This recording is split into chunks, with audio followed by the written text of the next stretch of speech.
part of the French anymore. Look at his little face. Because this is my best side.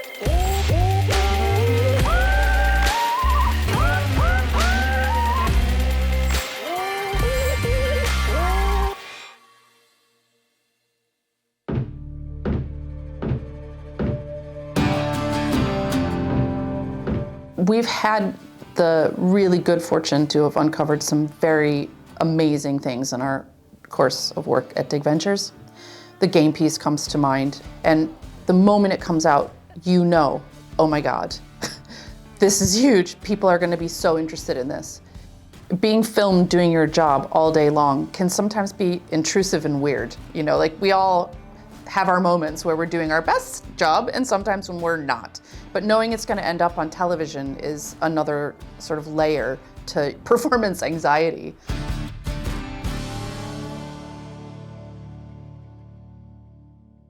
Hi everyone. We've got hot mics at the moment because we're about to head onto site, so we better not say anything incriminating. Yeah. We're just going to go film for this BBC documentary that we're making about Cernywick. Sure. With Ben Garrett. Yeah. And David Attenborough. Wow. Which is so cool. We ended up on Cernywick through a very strange chain of events, but it's also really important. 2017, I think it was. Two local amateur collectors, fossil collectors, were monitoring the quarry while it was being excavated for gravels, and they found a hand axe. And what had made the site quite interesting was that they'd found both the faunal remains, so the mammoth, and they also found some steppe bison and a couple of other megafauna. They took it to a television presenter who they'd seen at a science festival. They didn't know any other way in to get this site looked at. From the outside looking in, our profession is really inaccessible. The site's 200,000 years old-ish, give or take 10,000 years. This period of time is very much a muddle. There's not a huge amount of data, and one site could change the whole narrative of human evolution in Britain. So it's quite important to be here. Did I get to meet David Attenborough? Am I supposed to tell? So we think that by the time by the time Why We Dig Season 2 comes out, the documentary that they're filming will have already come out, won't it? Yeah, 20th December. So everyone who's watching this 20. has already seen us. Tell us if it's good. They know us. We'll all be celebrities by then. Oh wow. Yeah. Oh. That's amazing. Well, you will be anyways. Dr. Josh Hogue, lithic specialist. It's a grand title. Yeah. It was the first job I did with DigVentures as a member of the team full-time, being paid to do archaeology. And within, I think, a week of being on site, David Attenborough was there, which, I mean, I've now been at DigVentures for, I think, nearly 5 years, and nothing has come close to that since. So maybe like I peaked in my first project with them, but yeah, it was definitely surreal. The production was more or less embedded with the team from the very beginning, right the way through. So it was actually the best TV production experience we've ever had. It was a lifetime's ambition to work with David Attenborough. Somehow I always knew he'd be narrating my life at some point, and the wildlife of archaeologists from afar. But it was amazing. It was amazing. The reason that people come along to film it is that they're genuinely interested in it, and part of the job, the whole point of doing our job is to share that knowledge. Even I don't think there's any part of archaeology where that isn't the point. It's all in pursuit of knowledge of the past, and if you're not telling people that knowledge, then you haven't really done anything. So whilst you were sieving yesterday, we came across our first worked flint, our first tool. It's got this lovely little scraper edge around this corner. Can you see these tiny little removals coming along this edge? And it would have been probably for scraping. So maybe they were scraping flesh off bones or fat off hides. It's really exciting because it was only within about 50 centimetres of the mammoth bones. Really, really fresh. It's got a scraping edge. So it's clear evidence of humans interacting with mammoths on the site and it having not moved very far at all. It's really quite incredible. A small, humble flint telling the story of human evolution.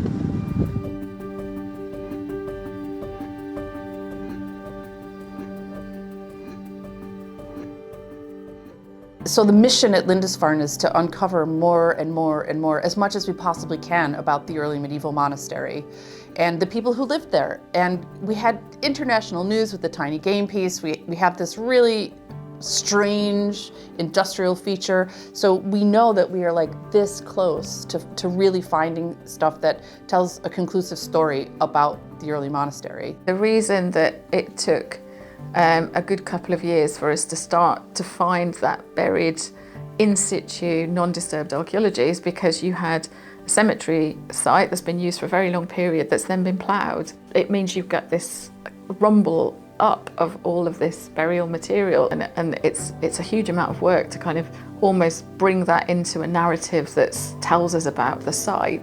This year we opened a new trench, Trench 7 we called it, to the east of our pathway, to really get a handle on how far and how extensive that burial ground was, and if we could really pick up the limits of that. Welcome to Trench 7. When I arrived at Lindisfarne, I realized that they were opening a trench. I just didn't think about what it meant, and it was a lot. Yeah, I think we need to push out next year, try and do one over there, or just see how bloody big the cemetery is. It is massive. Yeah. But it takes it right close to where the beach would have been, where the water would be. So where it drops down just behind our orange fencing, that's basically the waterfront in the early medieval time. So it means the cemetery is right up against that, which means they're not using it for other things like boats and beach stuff and fishing things. God, so many long bones. Trench 7 was a challenge because it took us almost 4 years to get through all the graveyard, basically all the human remains, to dig through that to get to the articulated burials. And when we opened the new trench, surprise, surprise, there was a lot of disarticulated bone again, and that all need to be dealt with. We had thousands and thousands of fragments of human bone, and they all needed to be cleaned. So in a way I was very happy that we had more people in the finds room and I had more people to help, but it was also a real challenge to get through it all. I keep picking up flat pieces and thinking, cranium, scapula. I think this is the ear bone. I mean, not the ear bone, but the hole where the ear bones are in. So anything that's weirdly shaped and kind of chunky, and yeah, that's usually a skull. And I think this is the ear canal. There was nothing in there, was there? No. Like no small bones, because usually you still have those 3 bones in there, you know, like the hammer, what they're called. Yeah. So sometimes you can look for those in there, but it's rare that they actually stay in there because they are so tiny they just fall out. Cool. That's some progress. Oh. I don't know if that's... That is one. That's amazing. It kind of yes. popped out. How did you, where was it? Was it in there? Oh, yeah. Or did you just get it out now? No, it was just in the entrance. And I put it to the side because I wanted to know Oh, what yes, it was. that is an ear bone. That's amazing. Like to find, usually they are so small that people just like don't realise what they did. This is amazing. Well done. I think you'll get the finds room star today. That's really good. He's found the ear bone. Oh, wow. Yeah. That's cool. What do you want me to do with it? Right. Oh. Quite interestingly, we started to find sculpture again.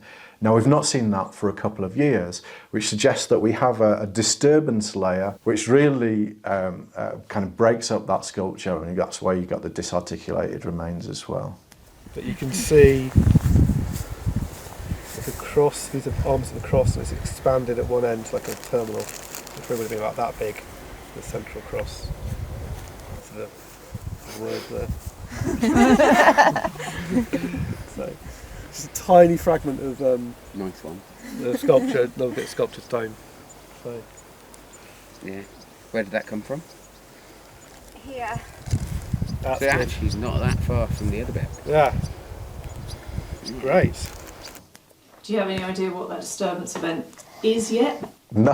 Yeah. Well, our imaginations could fly all over with that one. But it doesn't have to be something, catastrophic. It could be a simple case of reordering and removing rather than some kind of willful act of destruction. Because all the bone was turned up, in the end we made the decision that actually we want to put them back into the ground, which was then another experience in itself actually. We're gathered here this afternoon in this sacred place, and we have come to return this community once more back into the earth of their homeland, this holy island. You know how we find all these little white pebbles all over the place that were probably put with the burials anyways. Everybody would take a couple of pebbles and put them with the remains, and it was very moving and very touching, even though these people had been dead for over 1,000 years. A couple of years ago, we found 2 copper rings, unbelievably, still on the finger that wore them. The rest of the burial was gone, no trace. And yet the power of that gesture, a hand curled around its treasure, that power can't be undone. And there's 100 scientific words for why this might happen. Taphonomy, disarticulation, preservation, degradation, but suddenly I'm aware of how these words bleed into something else. Serendipity, chance, luck, happenstance, and again into something more, miracle, fortune, fate. It is not a very big community, and therefore this attachment to these people who have lived there, basically walk along the same beach as they would today. That connection is still there, and I think that's why they felt it was so important to be there and to show them respect and to put a couple of stones with them and just show them that they are still viewed as people and not just bones.